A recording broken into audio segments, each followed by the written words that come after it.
Last time हमने आपको बताना शुरू किया था रिगार्डिंग दी एटम स्ट्रक्चर, और उससे मुराद है बुनियादी तौर पर उन सारे एनर्जी लेवल्स की डिटेल्स जो एक एटम के न्यूक्लियस के आसपास हैं। तो तय ये हो गया कि they are orbits which are subdivided into suborbits and then these suborbits contains orbitals। तो अब ये पूरी डिटेल ऑर्बिट कौन है, उनके अंदर कौन से सब ऑर्बिट हैं और उनमें कौन से ऑर्बिटल हैं, ये डिटेल लास्ट टाइम हमने डिस्कस की थी। और हमें ये एहसास हुआ था कि इट बिकम्स कॉम्प्लिकेटेड, ख़ास तौर पर अगर कोई बच्चा ये सोचना शुरू कर दे कि फिर एटम की शक्ल कैसे बनेगी, हर ऑर्बिट में मौजूद ऑर्बिटल्स के शेप जहन में लाए और ये सोचे कि how electrons exist over there, it is impossible to imagine. This is something जो कि इंतहाई कॉम्प्लिकेटेड अंदाज की है, तो हम इसे अपने एविडेंसेस के हिसाब से इमेजिन करने की कोशिश करते भी नहीं है। अच्छा, अब हमने क्या किया, हमने कहा नहीं, हमें उस चीज़ पर रहना चाहिए जिससे हमें फ़ायदा है फ़िलहाल। तो हमने इस चीज़ को आसान बनाने की कोशिश की, और अब आसान बनाने के चक्कर में हमने बनाई एक चीज़ जिसका नाम है क्वांटम नंबर्स।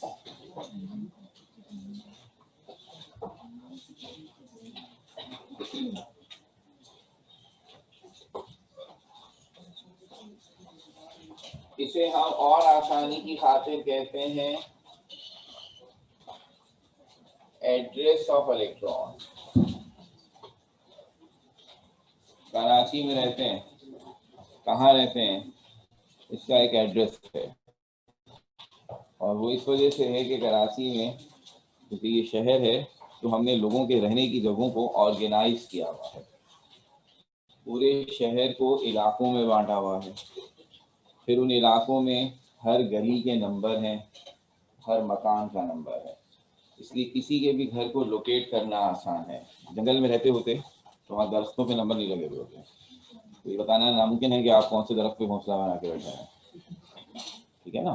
तो अब शहर में ऐसा मुमकिन है। तो क्या ऑर्गेनाइजेशन है कि कोई आपसे कराची में रब्ता करना चाहता है पोस्टल, तो आपने उसे बता दिया कि आप कराची में रहते हैं, 3 करोड़ आदमी रहते हैं, कहाँ ढूंढे आपको, पीसीएसएस ब्लॉक 2 में रहते हैं, वहाँ पे भी अच्छे खासे 50-60 लाख लोग रहते हैं, अब आप वहाँ कहाँ हैं।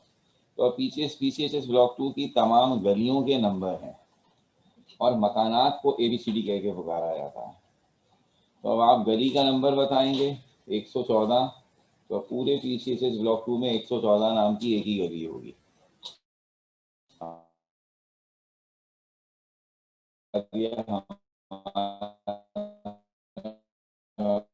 मकान का नंबर H है, मकान नंबर, हम आपके घर को लोकेट कर देंगे। इसी तरह इलेक्ट्रॉन का एड्रेस बना है, एक एटम में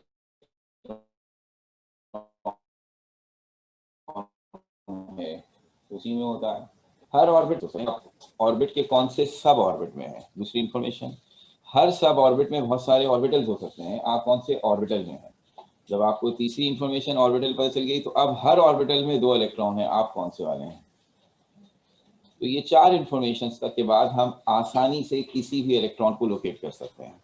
इसका मतलब है हर इलेक्ट्रॉन के पास अलग अलग इंफॉर्मेशन, अलग एड्रेस होगा ना, हम सबका एड्रेस मैच नहीं कर सकता। ये हो सकता है मैं एक ही गली में रहता हूँ, नहीं हो तो ये भी सकता है मैं घर में रहता हूँ कि भाई हैं, लेकिन हम इस किस्म की फिलहाल बातों में ना पड़े।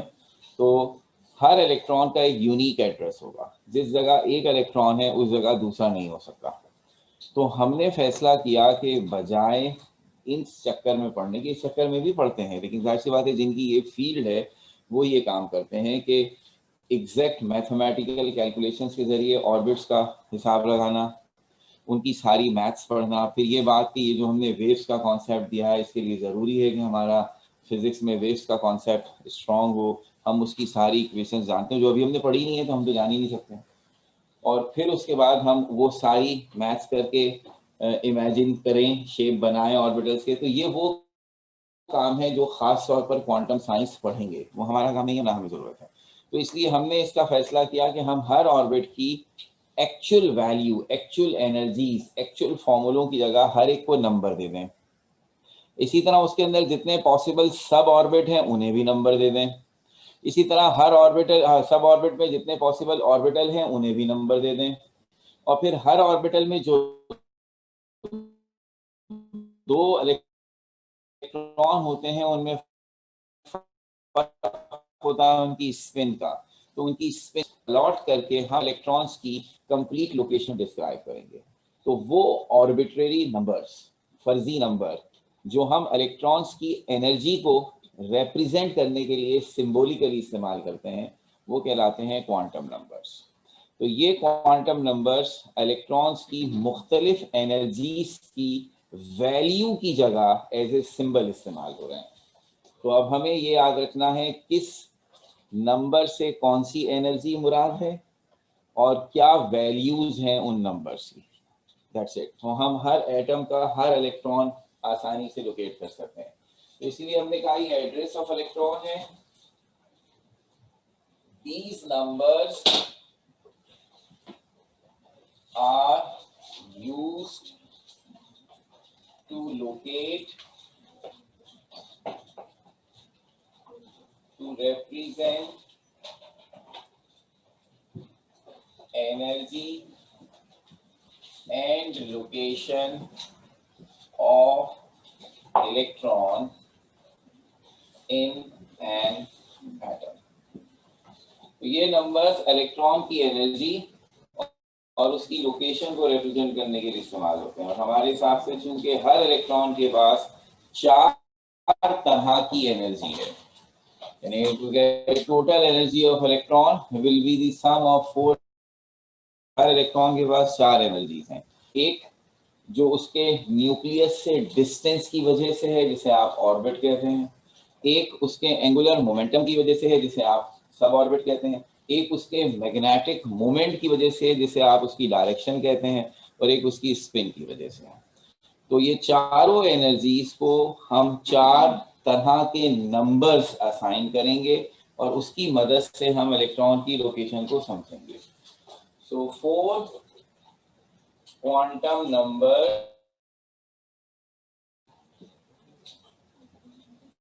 are necessary to describe an electron in atom। और वो कौन से हैं?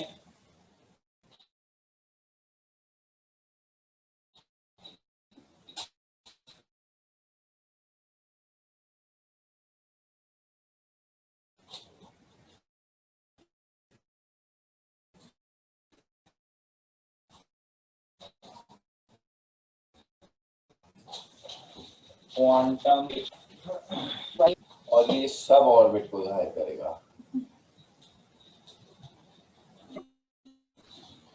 तीसरा मैग्नेटिक क्वांटम नंबर है,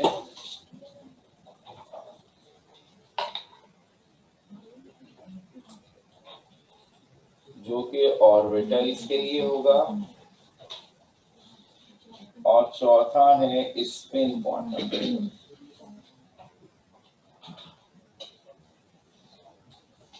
जो नाम से ही जाहिर है फॉर स्पिन ऑफ इलेक्ट्रॉन।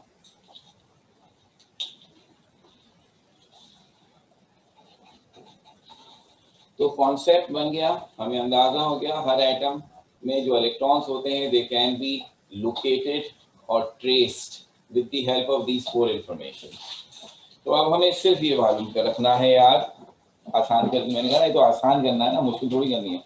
तो अब सिर्फ हमें ये याद रखना है कि ऑर्बिट्स टोटल कितने हैं। ये जो लफ्ज आ रहा है ना क्वांटम, इसका मतलब मैंने पहले भी कहा था, फिर दोहरा रहा हूँ। अगर किसी जगह किसी चीज की इनफाइनाइट पॉसिबिलिटीज हों और उन इनफाइनाइट में से चंद सिलेक्टेड ऑप्ट की जा सकें, तो ये रिस्ट्रिक्शन क्वांटाइजेशन है। इस कमरे में आप दाखिल हों और इसमें कहीं फर्नीचर कुछ नहीं रखा हुआ, ठीक है ना, और फिर हम आपसे कहें कौन सी पॉसिबल जगह है जहां आप बैठ सकते हैं, तो इनफाइनाइट होंगी ना।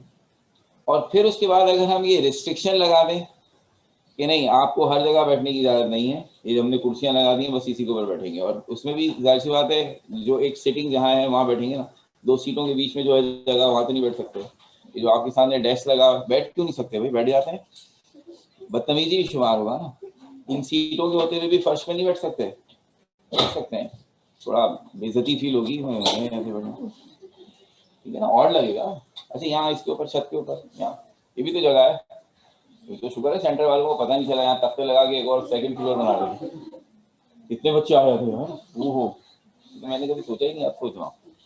तो ये पॉसिबल नहीं है जगह। तो अगर हमारे पास एक चीज की बहुत सारी वैल्यूज पॉसिबल हो लेकिन वो अलाउ ना हो, सिर्फ चंद जगह अलाउ हो, तो ये रिस्ट्रिक्शन क्वांटाइजेशन है। अब एक सोचिए, डॉट लगाया बीच में, उसके आसपास एटम है, तो मैं जहां चाहे सर्किल बना के किसी को घुमा सकता हूँ, इलेक्ट्रॉन घुमाना है बस खत्म।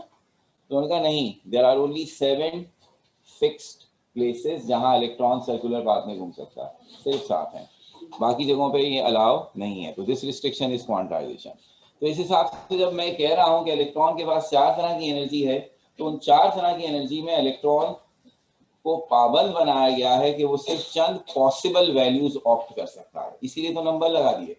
तो अब फर्स्ट क्वांटम नंबर, उसकी सिर्फ 7 वैल्यूज हो सकती हैं जो हर ऑर्बिट को रिप्रेजेंट करती हैं। तो अब हम के शेल नहीं कहेंगे, उसकी जगह एक नंबर यूज करेंगे। हम एल शेल नहीं कहेंगे, हम उसकी जगह एक नंबर यूज करेंगे। ये एक कॉन्सेप्ट हुआ। इसी तरह सब ऑर्बिट कोई इनफाइनाइट नहीं है, हमने देख लिया फर्स्ट ऑर्बिट में एक ही है, सेकेंड ऑर्बिट में 2 है, थर्ड ऑर्बिट में 3 है, एक फिक्स नंबर है। तो अब उनके नाम रखे थे एसपीडीएफ, अब ये एसपीडीएफ नहीं यूज करेंगे, इसकी जगह भी नंबर यूज करेंगे। तो अब आपकी ड्यूटी क्या हो गई कि आपको याद हो कि अगर मैं कहूँ फला क्वांटम नंबर का के लिए 3, तो आपको बताओ 3 किस चीज को जाहिर करता है, 4 किस चीज को जाहिर करता है, बस ये याद रखना है। तो अब KLMNOP for orbits, SPDF for sub orbits, PX PY PZ for orbitals, ये लफ्ज यूज नहीं होंगे, इनकी जगह कोई नंबर यूज होगा। और इस टॉपिक का मकसद है सिर्फ वो नंबर हमें पता हो किस नंबर का क्या मतलब है। तो फर्स्ट प्रिंसिपल क्वांटम नंबर, जैसा कि हमने कहा, अब इसका सिंबल है, it is denoted by n, small n is for principal quantum number. क्या जाहिर कर रहा है? It shows size and energy of orbitals.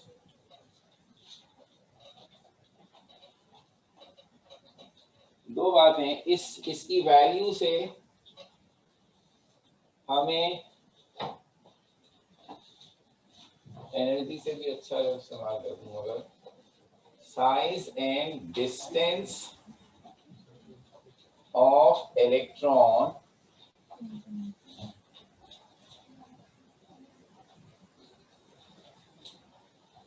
From nucleus.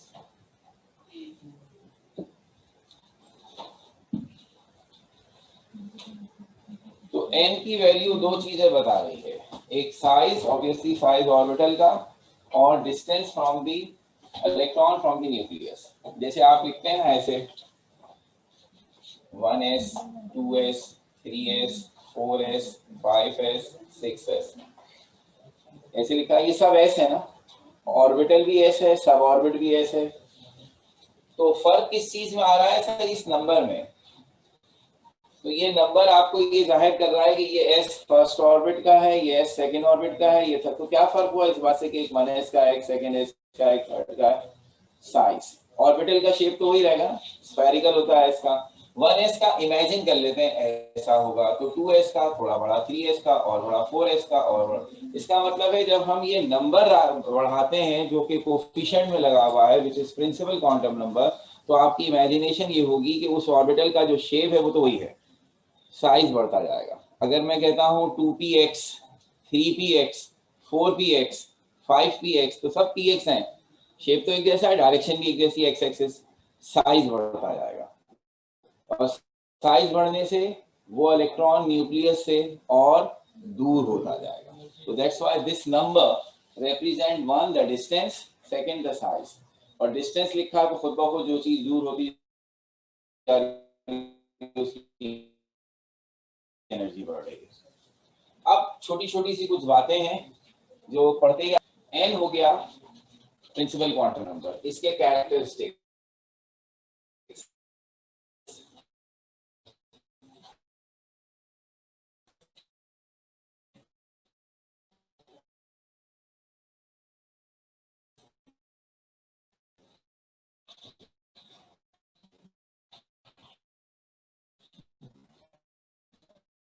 सबसे 1 2 3 और होल नंबर में चल रहा है, पॉजिटिव होल नंबर। 7 ऑर्बिट होते हैं इसलिए हमें पता है 7 पे आके रुक जाएंगे, लेकिन हमने गुंजाइश छोड़ी, हो सकता है अगले आने वाले दिनों में 8वां ऑर्बिट डिस्कवर हो जाए तो ठीक है, 8 कह देना, हमें तो कोई पाबंदी नहीं। तो अब ये बात देखने से हमें फायदा क्या हो गया, जिसको हम के शेल कहते थे या के ऑर्बिट कहते थे वो होगा n equals to 1, L shell n equals to 2, m shell, तो ये तो बहुत ही आसान बात हो गई भाई। जो ऑर्बिट नंबर है वही उसका प्रिंसिपल क्वांटम नंबर है। फर्स्ट ऑर्बिट के लिए 1, सेकंड ऑर्बिट के लिए 2, थर्ड ऑर्बिट के लिए 3, फोर्थ के लिए 4, फिफ्थ के लिए 5, सिक्स्थ के लिए 6, सेवन के लिए 7। बहुत आसान है, इसमें तो कम से कम कंफ्यूजन हो नहीं सकती ना, जो नंबर है वही ऑर्बिट है। तो मैंने 3 लिख दिए, काफी है, सबके लिखने की जरूरत नहीं। अंडरस्टूड है, के लिए 1, एल के लिए 2, एम के लिए 3, एल के लिए 4, इसी तरह आगे चलते चले जाएगी। ये 2 बातें हो गई। अब हम कह रहे हैं ये क्वांटम नंबर हमें और भी छोटी छोटी ट्रिक्स बताता है। वो छोटी छोटी ट्रिक्स क्या है?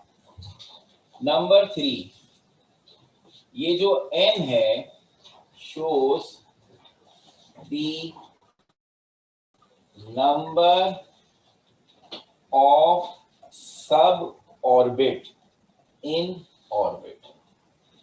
n की वैल्यू आपको ये भी बताती है कि उस पर्टिकुलर ऑर्बिट में कितने सब ऑर्बिट हैं। तो अगर n की वैल्यू 1 है, यानी कि फर्स्ट ऑर्बिट, कितने सब ऑर्बिट है? 1। हमें याद आएगा कि के शेल में 1s सिर्फ होता है, फर्स्ट ऑर्बिट में p या d नहीं होते, सिर्फ s होता है। सेकेंड ऑर्बिट 2 सब शेल होंगे या 2 सब ऑर्बिट होंगे, एक s और एक p। थर्ड ऑर्बिट 3 सब शेल या 3 सब ऑर्बिट होंगे, s p d। फोर्थ में 4 होंगे, s p d f। तो फिफ्थ में 5 होंगे, s p d f और वो g, जिसका तस्करा हम नहीं करते। तो इस पर मैंने आपसे कहा था कि अमूमन हम अपनी बुक्स में जब चार्ट बना हुआ देखते हैं तो उसमें g नहीं लिखते, जस्ट फॉर सिंप्लिसिटी। लेकिन जब आप क्वांटम नंबर्स पढ़ेंगे वाज़े तौर पर इस पॉइंट में लिखा है कि जो ऑर्बिट का नंबर है उसमें उतने ही सब शेल हैं। तो 7वें ऑर्बिट में 7 सब शेल है। तो SPDF को तो सब जानते हैं, उसके बाद आप अल्फाबेट्स चला दीजिए, G H I, पूरे 7 ऑर्बिट होंगे इन 7th ऑर्बिट। तो क्लियर है ये भी? ये अब मैनिपुलेशन तो हो ही रही है। नंबर 3 हो गया, फोर्थ n स्क्वायर। अगर आप ऑर्बिट का स्क्वायर कर दें, जो भी ऑर्बिट नंबर है उसका स्क्वायर कर दें, तो आपको क्या मिल जाएगा? shows the number of orbitals in orbit। पहले पता चले नंबर ऑफ सबशेल, अब पता चले ऑर्बिटल्स। अच्छा, अब फिर हिसाब लगा लेते हैं। इसके लिए जरूरी है कि आपके सामने अगर कागज में वो चार्ट बना हुआ है जो मैंने लास्ट टाइम बनाया था, तो आप तो उसी को निकाल लीजिए, मैं आपकी सहूलियत के लिए बना देता हूँ। ये था ना, फर्स्ट में 1s, सेकंड में 2s 2p, थर्ड में 3s 3p 3d, 4s 4p 4d 4f। काफी है मेरे लिए इतना। तो अब देखिए, चेक कर लेते हैं। पॉइंट नंबर 3, फर्स्ट ऑर्बिट में 1 सब शेल है, सेकंड में 2 है, थर्ड में 3 है, फोर्थ में 4 है। पॉइंट नंबर 4, उन्होंने कहा n को स्क्वायर करेंगे ना तो ऑर्बिटल्स की तादाद आ जाएगी।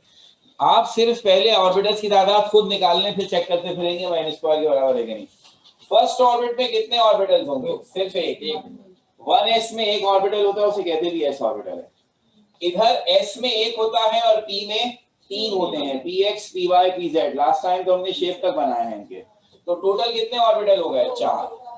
इधर कितने होंगे? एस में 1, पी में 3, डी में 5 थे। पांचों की शक्लें भी बनाई थी दूसरी दफा। टोटल कितने हो गए? 5 3 1 9। चेक कर लें। 1 का स्क्वायर 1 होता है, 2 का स्क्वायर 4 होता है, 3 का स्क्वायर 9 होता है, 4 का स्क्वायर 16 होता है। गिनते हैं यहाँ। एस में 1 होगा, पी में 3 होंगे, डी में 5 होंगे, एफ में 7। जमा कर लीजिए 16। तो इसका मतलब है जो ऑर्बिट का नंबर है आप उसे स्क्वायर कर दें, उसमें नंबर ऑफ पॉसिबल ऑर्बिटल्स आ जाएंगे। और फिर अब बात आसान हो गई, जिससे आपको याद आएगा एक छोटा सा मामला। आपने 9th क्लास में ये फॉर्मूला सीखा था कि एक ऑर्बिट में इलेक्ट्रॉन्स की तादाद के लिए 2n स्क्वायर, और 9th में बच्चे निकाल लेते थे उसके हिसाब से। वो फॉर्मूला आ गया। अगर ऑर्बिटल्स की तादाद n स्क्वायर है तो हर ऑर्बिटल में 2 इलेक्ट्रॉन आ सकते हैं जिनकी स्पिन अपोजिट होती है। दो से ज्यादा तो आ ही नहीं सकते। तो अगर मैं आपसे कहूं ऑर्बिट में टोटल कितने इलेक्ट्रॉन आ सकते हैं, तो आप ऑर्बिटल्स की तादाद को डबल कर दें। ऑर्बिटल्स की तादाद को डबल करने का मतलब है 2n स्क्वायर। ये फॉर्मूला आपको बताएगा हर ऑर्बिट में कितने इलेक्ट्रॉन आ सकते हैं। Shows the maximum number of electron in orbit. n की जगह 1 पुट करें, फर्स्ट ऑर्बिट में इलेक्ट्रॉन्स की तादाद आएगी। n की जगह 2 पुट करें, सेकेंड ऑर्बिट में इलेक्ट्रॉन्स की तादाद आएगी। 3 पुट करें, थर्ड में आएगी, जो हमें वैसे भी आती है। अब आप देखिए ना, फर्स्ट में आप कहते हैं ज्यादा से ज्यादा 2 इलेक्ट्रॉन आते हैं, सेकंड में 8 आते हैं, थर्ड में 18 आते हैं, फोर्थ में 32 आते हैं। ये सब आप इसी फॉर्मूले से निकालते हैं। आप चाहें तो कुछ एग्जांपल्स करके भी देख लें। n की जगह 1 पुट करें, आपका आंसर आएगा 2। n की जगह 2 पुट करें, आपका आंसर आएगा 8।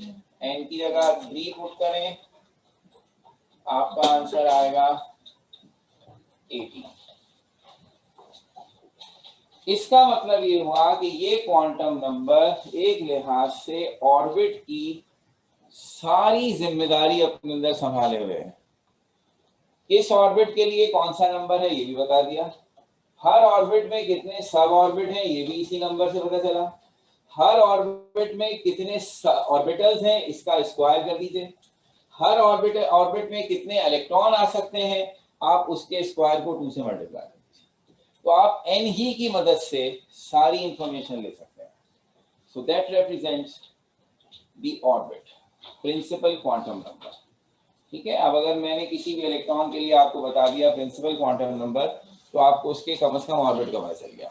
अब दूसरी एनर्जी, दूसरा क्वांटम नंबर, इसका नाम रखा है एंगुलर मोमेंटम क्वांटम नंबर। इसके बहुत सारे नाम हैं, सब नाम कम से कम हमें पता हो। दूसरा नाम है इसका एजीम्यूथल क्वांटम नंबर। किसी ने भी अभी नहीं पढ़ा है, आप क्या मेडिकल वाली जिंदगी भर ये लफ्ज नहीं सुनेंगे फिर, लेकिन इंजीनियरिंग में, फिजिक्स में और मैथ्स में ये यूज होता है। ये एंगल है, जब कोई चीज सर्किल में मूव करती है तो उस ऑब्जेक्ट की एंगुलर मोमेंटम का डायरेक्शन अपने सेंटर से जो एंगल सब्सक्राइब करता है उसको एजीम्यूथल एंगल कहते हैं। तो दैट्स व्हाट आज तक कभी हमने नहीं पढ़ा और करीब करीब के फ्यूचर में पढ़ने की उम्मीद भी नहीं है। तो इसलिए हम इस नाम को जरा कम यूज करते हैं। हम कहते हैं एंगुलर मोमेंटम क्वांटम नंबर, आसान बच्चा बेचारा कहाँ चक्कर में पड़े। इसी तरह इसका तीसरा नाम है सब्सिडरी क्वांटम नंबर। तो ये 3 नाम इसके अमूमन लिए जाते हैं, लेकिन सबसे मशहूर वही है जो हमने लिया, angular momentum quantum number, quantum number.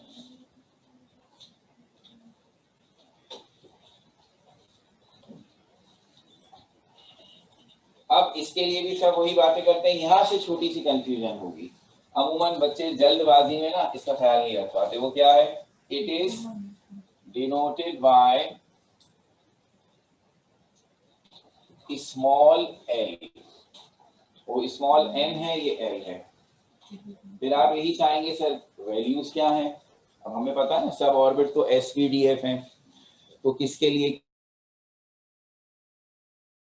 किया हम? अच्छा, अब हमने कहा L की वैल्यूज बाद में, पहले पता चले L रिप्रेजेंट क्या करता है, ये जाहिर करता है shape of orbital and angular momentum of electron. इसके दो काम है, जैसे उसके दो काम थे size of orbital and distance of electron, इसका एक काम है ये ऑर्बिटल का शेप बताएगा। वो साइज बताते थे, ये शेप।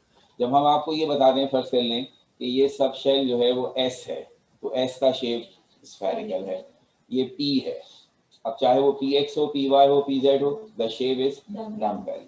इसी तरह अगर ये D है, तो चाहे वो पांचों में से कोई भी हो, their shape is double dumbbell. ठीक है ना? तो इसका मतलब है इस क्वांटम नंबर से जैसे ही आपको अंदाजा होगा कि कौन सा सबशेल है, शेप पता चल जाएगा।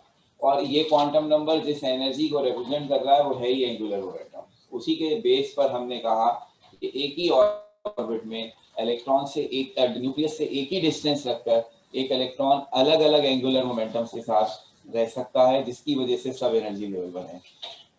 तो अब इसकी कैरेक्टरिस्टिक्स में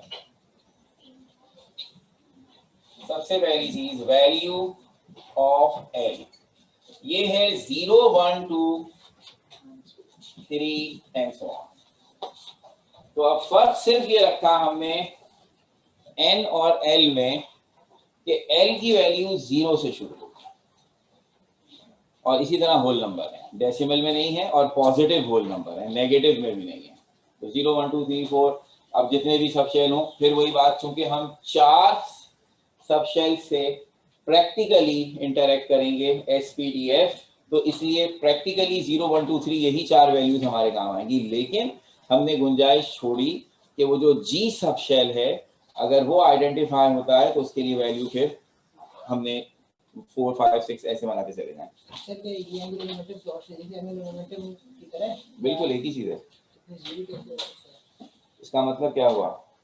इसका मतलब हुआ उसका कोई एंगुलर मोमेंटम नहीं, वो परफेक्ट स्फेरिकल उसमें है।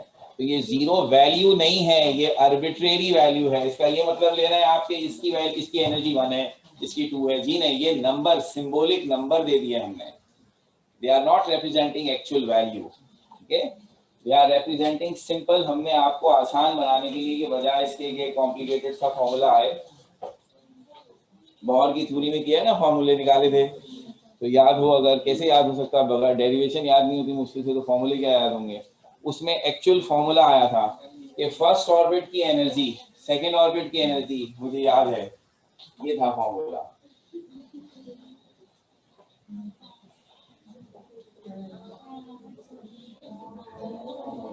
अब आप सोचिए, इतना एहसान किया उन्होंने, इस पूरे की जगह कह रहे हैं 1, 2, अब और क्या करें?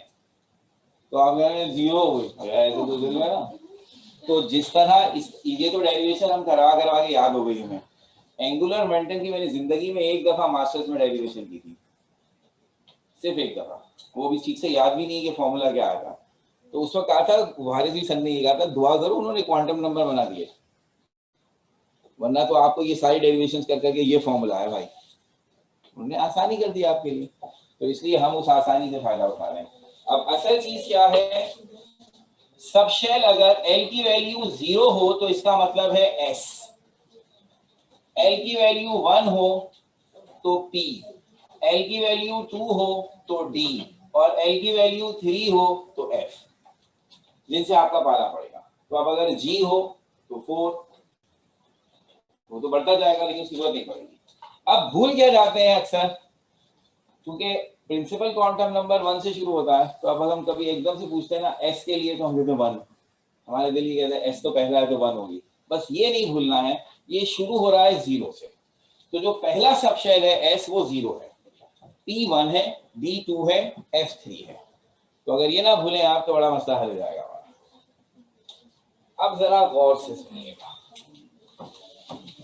इसमें बातों को इस तरह से हम डिस्क्राइब करेंगे। सारी मेहनत टेक्निकली स्पीकिंग इन्हीं पहले 2 क्वांटम नंबर्स में है, इसमें जरा डिटेल ज्यादा है और थोड़ी सी टेढ़ी मेढ़ी, आखिरी दोनों बड़े आसान है। तो अब इस पे बात करते हैं। वैसे तो ये बना हुआ है, ये वैल्यू आपके सामने है, तो अब आप एक छोटी सी बात कहते हैं, ये इसकी पहली कैरेक्टरिस्टिक हो गई। तो दूसरी, एल की वैल्यू हमेशा बराबर होती है 0, 1, 2, 3 भी कहते हैं सर, n-1। ये फॉर्मूला लिखा जाता है कि किसी भी ऑर्बिट में L की पॉसिबल वैल्यूज 0 से शुरू होंगी और n-1 पर खत्म हो जाएंगी। अभी इस बात का मतलब क्या है, ये ऊपर लिखा हुआ है, गौर से देखिएगा। मैं इसके नीचे हर ऑर्बिट के सबशेल वाला यही चार्ट दोबारा बना रहा हूं। 1s for first orbit, second s 2p, 3s 3p 3d, 4s 4p 4d 4l।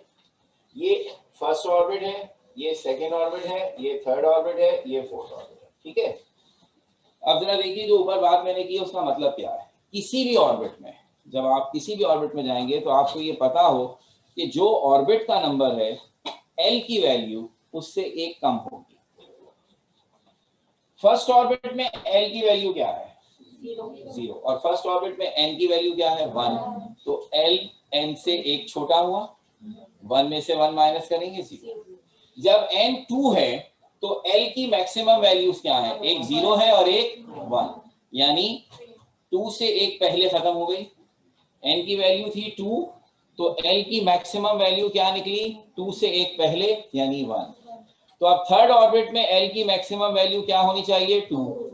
तो देख लीजिए 0, 1, 2। इसी तरह फोर्थ ऑर्बिट में L की वो सारी वैल्यूज अलाउ होंगी जो 4 से कम होंगी। तो 4 से कम कौन कौन सी हैं? 3, 2, 1, 0। तो 3, 2, 1, 0। तो अब अगर मैं फिफ्थ ऑर्बिट के लिए सोचूं, 5s 5d 5p 5d 5f 5g, तो 5 है अगर इसकी वैल्यू, तो L की वैल्यूज 5 से एक कम होगी। तो इसके लिए 0 होती है, इसके लिए 1, इसके लिए 2, इसके लिए 3, इसके लिए 4। तो अगर पांचवा ऑर्बिट है तो ये तय है कि एंगुलर मोमेंटम 5 नहीं हो सकता। 5 से कम जितनी भी वैल्यूज हैं सब हो सकती हैं। तो पांचवें ऑर्बिट में एंगुलर मोमेंटम 4 हो सकता है, 3 हो सकता है, 2 हो सकता है, 1 हो सकता है, 0 हो सकता है, मगर 5 नहीं हो सकता। ज्यादा का तो सवाल ही नहीं होता। ठीक है, ये है वो पॉइंट जो हमने यहाँ लिखने की कोशिश की है। इसके बाद चूंकि ये रिप्रेजेंट कर रहा है सबशेल को, हमें तो वैसे ही याद होगी, कम चीजें हैं ना। S में कितने टोटल इलेक्ट्रॉन आ सकते हैं? 2। P में कितने आ सकते हैं? 6। D में कितने आ सकते हैं? 10। F में कितने आ सकते हैं? 40। ये नंबर हमें वैसे ही याद है, ये हम L की मदद से भी निकाल सकते हैं। तो 2l+1 है फॉर्मूला। ये क्या बताता है? नंबर ऑफ ऑर्बिटल्स इन सब ऑर्बिट। पहले इस बात का फैसला करते हैं कि हर सब ऑर्बिट में ऑर्बिटल कितने हैं। S में एक ही है, P में 3 है, D में 5 हैं, F में 7 हैं। फिर इलेक्ट्रॉन्स की तादाद डबल करके मिल जाएगी। तो अब आप इस फॉर्मूले से ये हिसाब लगा सकते हैं। आप L की जगह 0 पुट करें, 0 का मतलब है S, तो आपका आंसर आना चाहिए 1।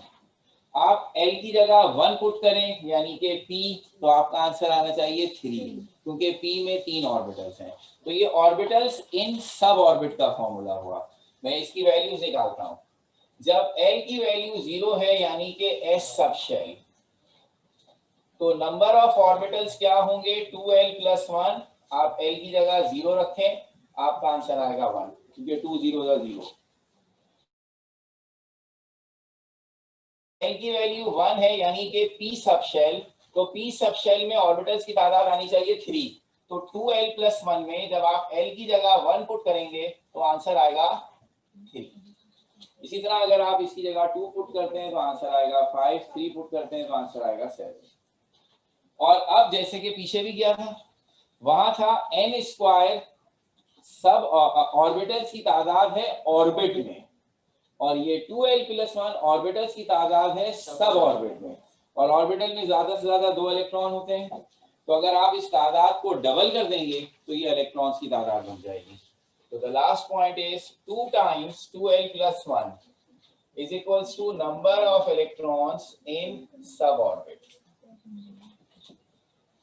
तो सब अपने अपने तौर पर कैलकुलेट करके देख लें। जब मैं L की वैल्यू 0 पुट करूंगा तो 2 टाइम्स 2l plus 1 का आंसर आएगा 2 इलेक्ट्रॉन्स। अगर मैं L की वैल्यू 1 पुट करूंगा तो 2 into 2l plus 1 का आंसर आएगा 6 इलेक्ट्रॉन्स। तो p सब शेल में 6 होते हैं। L की वैल्यू 2 पुट करूंगा तो 2l plus 1 2 into 2l plus 1 का आंसर आएगा 10 इलेक्ट्रॉन्स। ये आप करके बेशक देख लें।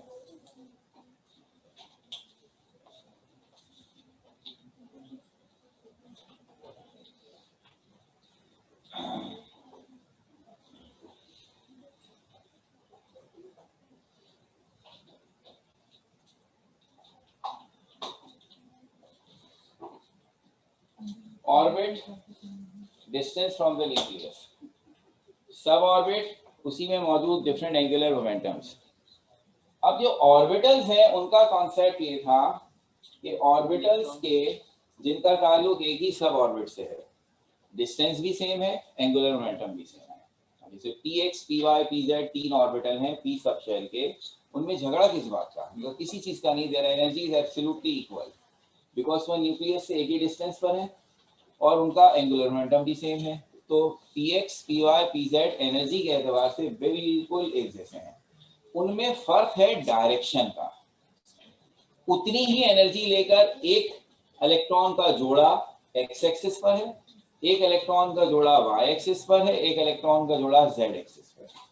तो अलग अलग डायरेक्शन होने से तो किसी की एनर्जी में कोई फर्क नहीं पड़ता। जिस प्रॉपर्टी पर फर्क पड़ता है डायरेक्शन के अलग होने की वजह से, वो है मैग्नेटिक मोमेंट। सुना तो जरूर है, और शायद अगर आपने मैट्रिक बोर्ड कराची से है तो मैट्रिक में आपने एक एक्सपेरिमेंट भी किया था जिसमें मैग्नेट लेकर ड्राइंग शीट पर रखा था और कंपास की मदद से उसकी इलेक्ट्रिक लाइंस और फोर्सेस ड्रॉ की थी। तो कंपास का क्या काम होता है? वैसे भी सुनते पढ़ते रहते हैं, डायरेक्शन बताता है। हमारी जो पूरी दुनिया है ना, ये एक बहुत बड़ा मैग्नेट है। इसका एक नॉर्थ पोल है, एक साउथ पोल है, और इसके इर्द गिर्द बिल्कुल उसी तरह लाल बेग की मूछें बनी हुई है जैसे आपने बनाई थी ड्राइंग शीट पर। वो अर्थ की मैग्नेटिक फील्ड कहलाती है जो पूरे अर्थ को सराउंड किए हुए है। तो अगर कोई भी शख्स अर्थ पे खड़े होकर किसी छोटे मैग्नेट को ऐसे हैंग करता है तो उस मैग्नेट का साउथ अर्थ के नॉर्थ की तरफ चला जाता है और नॉर्थ अर्थ के साउथ की तरफ। तो उससे हमें डायरेक्शन का पता चलता है। तो मैग्नेट में जो कंपास की जो निडल है वो आपको नॉर्थ साउथ बता दे तो फिर आप ईस्ट वेस्ट का खुद ही हिसाब लगा लेते हैं। तो इसका मतलब है मैग्नेट डायरेक्शन के हिसाब से अपने आप को घुमाता है। अगर ये बार मैग्नेट है, जैसा आपने मैट्रिक में आपको दिया था, आपने तो उसे ड्राइंग शीट पे रख दिया था ना, अगर आप इसे धागे से पकड़कर ऐसे लटकाएं ना तो ये अपने आप को घुमाएगा। इस तरह कि इस वक्त जहां दुनिया का नॉर्थ है उस तरफ उसका साउथ हो जाएगा, खुद ब खुद घुमाएगा। तो वो इस ओरिएंटेशन पे आ जाएगा। मैं ऐसे खड़ा हो जाऊं और मेरी डायरेक्शन चेंज हो गई, अब मैंने मैग्नेट का अलग अंदाज नहीं घूमेगा क्योंकि मेरा तो नॉर्थ वही है। तो जो मैग्नेट का घूमना है, टर्निंग इफेक्ट को आप मोमेंट कहते हैं। Turning effect of force is called moment. तो magnet will give you different magnetic moment for different directions. तो चूंकि इलेक्ट्रॉन अपनी एक्सिस पे स्पिन करके मैग्नेटिक फील्ड जनरेट कर रहा है, वो छोटा मैग्नेट है। छोटा मैग्नेट किसकी बात मानेगा? बड़े मैग्नेट की। बिल्कुल उसी तरह जब आपने मैट्रिक में वो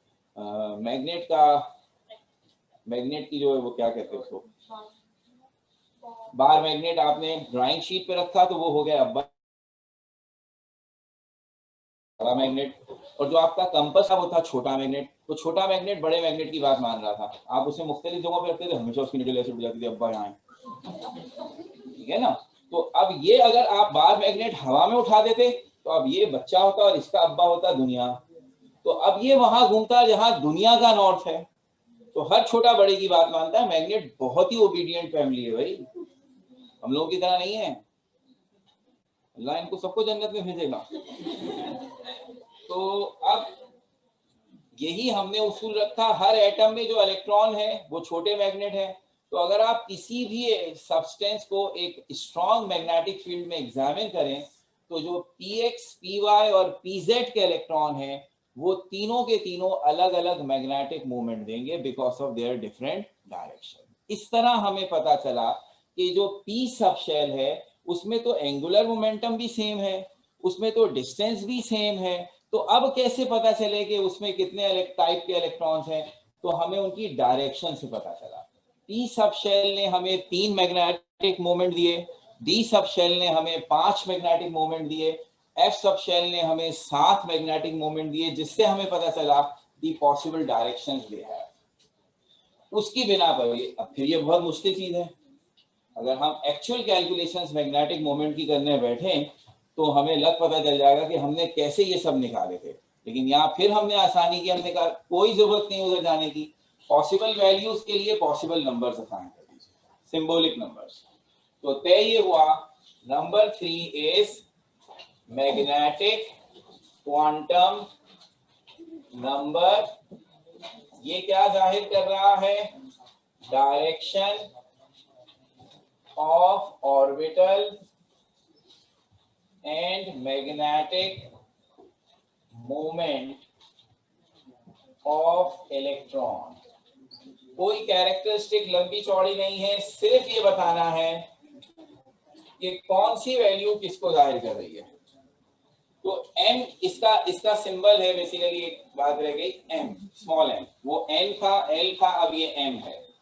तो m की वैल्यू ऐसे लिखते हैं -l से 0 टू +l। पहली दफा ऐसा नंबर इंट्रोड्यूस कर रहे हैं जो नेगेटिव में है। अभी तक दोनों क्वांटम नंबर्स में था पॉजिटिव नंबर ही, एक को 1 से शुरू किया था, एक को 0 से। अब यहाँ फर्क ये हो गया कि ये माइनस से प्लस है। अब ये अजीब सी बात लिखी -l टू +l, इसका क्या मतलब है? इसका मतलब है कि भाई आप मैग्नेटिक मूवमेंट या ऑर्बिटल किसी सब ऑर्बिट के कहेंगे ना, जब आप पूछेंगे ऑर्बिटल किसका तो मैं बताऊंगा s सब शेल का है, p सब शेल का है, d सब शेल का है, f सब शेल का है। तो हर के लिए कोई ना कोई l की वैल्यू है। तो इसका मतलब मैग्नेटिक क्वांटम नंबर की वैल्यू l की वैल्यू से निकाली जाएगी। कैसे निकलेगी? फर्स्ट, अगर l की वैल्यू 0 है यानी s सब शेल, आप जानना चाहते हैं s सब शेल में कितने पॉसिबल मैग्नेटिक मोमेंट हैं। तो भाई s सब शेल में तो सिर्फ एक ही ऑर्बिटल होगा ना, वो खुद होगा। इसलिए इस फॉर्मूले के हिसाब से m की वैल्यू भी 0 होगी, क्योंकि -0 और +0 तो कोई चीज होती नहीं, वो 0 ही होती है। तो फर्स्ट ऑर्बिट में तो समझ ही नहीं आया क्या चाह रहे हैं आप, सेकंड से समझ आएगा। l की वैल्यू 1, p सब शेल। तो आपके लिए वैल्यू बनती है l की पॉसिबल वैल्यूज बनती हैं इस फॉर्मूले के हिसाब से -1 से लेकर +1 तक। -1 और +1 के बीच में जितने होल नंबर आते हैं इंक्लूडिंग 0 वो गिनने हैं। तो कितने आते हैं? -1 और +1 के बीच में बस एक ही है और वो 0 है। तो वैल्यूज हो गई -1, 0, +1, 3 वैल्यूज हो गई। ये 3 डमी वैल्यूज असल में जाहिर कर रही हैं 3 डायरेक्शंस को, एक px, एक py और एक pz। ये पहली मर्तबा है जब हम वैल्यूज को फिक्स नहीं करेंगे। इससे पहले कर दिया ना, 0 है तो s, 1 है तो p, 2 है तो d। यहां हम कह रहे हैं 3 वैल्यूज 3 डायरेक्शंस हैं। जब कभी जरूरत पड़े तो आप अपनी मर्जी से किसी को भी कोई वैल्यू दे सकते हैं। यानी हम फिक्स नहीं कर रहे कि px को 0 कहो या px को +1 कहो या px को -1। हम कह रहे हैं 3 direction x, y, z, 3 values, आप तीनों अपनी मर्जी से असाइन कर सकते हैं। आप -1 px को भी कह सकते हैं, आप -1 py को भी कह सकते हैं, आप -1 pz को भी, इसलिए कि डायरेक्शंस आर्बिट्रेरी हैं। फिजिक्स पढ़ते हुए भी ये हिसाब कहीं ना कहीं आया होगा कि इससे सही है कि नॉर्मली हम इसको x एक्सिस लेते हैं, इसको y एक्सिस लेते हैं और इसको z एक्सिस लेते हैं, लेकिन ये फिक्स नहीं होता। अगर मैं चाहूं तो अपने लिए ये कह सकता हूं कि ये x है, ये y है और ये z, तो कोई फर्क नहीं पड़ता, ये तीनों एक दूसरे से परपेंडिकुलर हैं, आप अपनी मर्जी से एक्सिस की चॉइस कर सकते हैं। हमने एक स्टैंडर्ड बनाया हुआ है ताकि हर दफा नई कहानी ना निकल आए, तो हम ऐसा करते हैं, लेकिन ये हमारी मर्जी पर है। इसीलिए ये तीन वैल्यूज px, py, pz के लिए हैं, आप अपनी मर्जी से किसी को भी कोई वैल्यू दे सकते हैं, हमें कोई एतराज नहीं। आगे देखिए, L की वैल्यू 2 हो तो D सबशेल है, कितनी वैल्यूज आनी चाहिए? 5। अब आपको अंदाजा होगा -2 से +2 जाना है, बीच में जितने होल नंबर आ रहे हैं सब गिनिए, तो -2, -1, 0, +1, +2, so they are representing 5 different orbitals of D subshell। तो अब आपको समझ आ गई। तो अब अगर आप कहें L की वैल्यू 3 है, यानी कि F सबशेल है, तो ये बन गया -3, -2, -1, 0, +1, +2, +3।